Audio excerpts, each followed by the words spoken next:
Sanibonani bafowethu. Hayi Friday nje enhle bafowethu ilanga lishonile. Seloyilahla kunina. Bafowethu yazi kunento ebuhlungu nje eyenzeka la eSekhunda. Ngila eSekhunda. Bafowethu lento lena na last week ngiphathe kabi kodwa ngayithulela ngathi hayi angizukusho lutho yabo angiyithulele. But namhlanje bewesi namhlanje mangibona nami ngifike nje elinyana ngathi ake ngiphume ngijike la eTown ngenze ezinye izinto.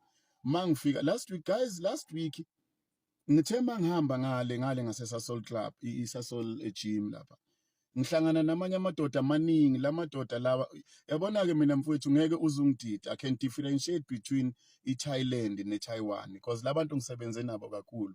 Even ama-Filipino angeke uze ungidide because labantu ngazi ugqoka kwabo ngazi even ismell sabo noma ilanguage yabo sometimes ngingayi-understand kahle but bona I can differentiate.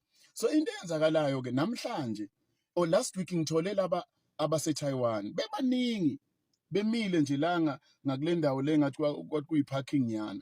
Ngibuza labantu abangaka bayaphi akwakuthi ke nami ngiyayithulela yabo ngithi hayi no angingayingeni indaba. Namhlanje ngiyabuya futhi ngiyadlula bengiya khona iCapitec nje khona itown leyo yayisebenza kahle kudala imall ingabi bikho bengiya lapho phakathi. Namhlanje ke ngithola ama-Filipino ke namhlanje yabo na ama-Filipino maningi nawo ezela eSekhunda.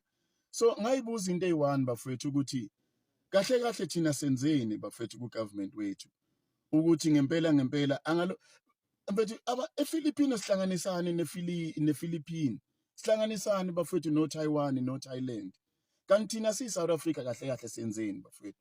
Ungitshela mina ukuthi la eSouth Africa guys awekho ama-artisan.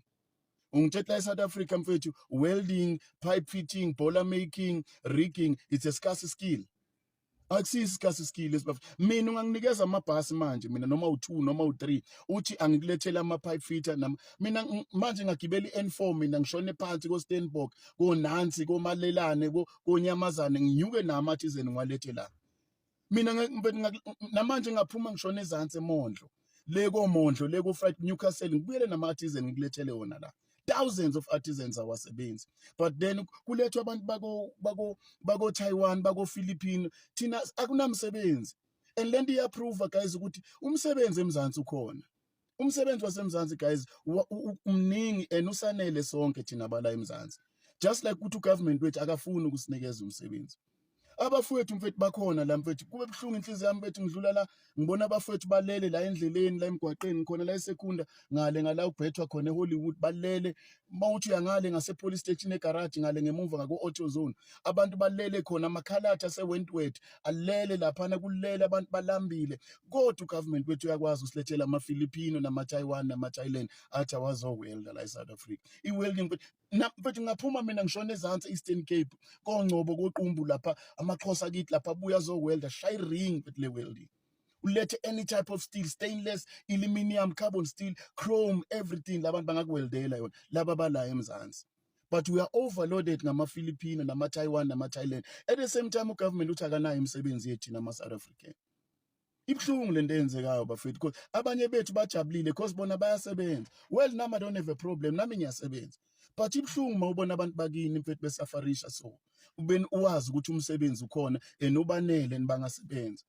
Government ethu anendaba nathi mfethu even manje mfethu na eMpumalanga University i-employ 40 yamaZimbabweans mfethu ongazi ukuthi mfethu abekho nabantu la eMzansi abangenza leyo nto mfethu.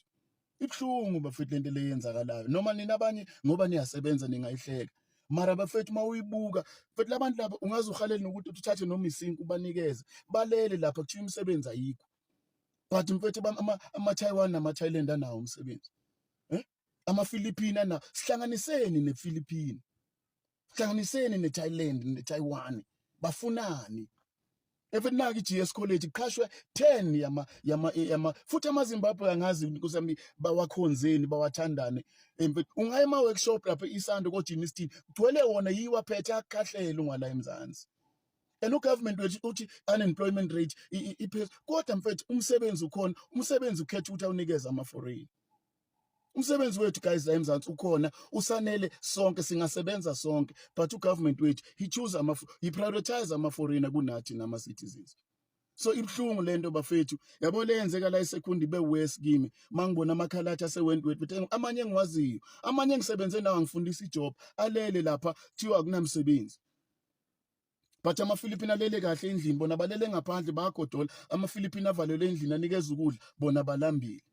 So ibhlungu lento eyenzakalayo noma thina somzansi singahlangene abanye bethu bethi no mina don't have a problem foreigners thina bafethu siyabuza ubhlungu uma sibona abafethu belele emgwaqeni so nje le ndaba bafethu iyangikwatisa engizwisa ubhlungu kodwa ayikho nami into engizoyenza kodwa nje bafethu ibhlungu mina bengifisa ukuthi sonke sibufile lobhlungu obufila laba abanye abantu laba abangasebenzi imisebenzi yethu ikhona. Okay ngiyabonga bafethu.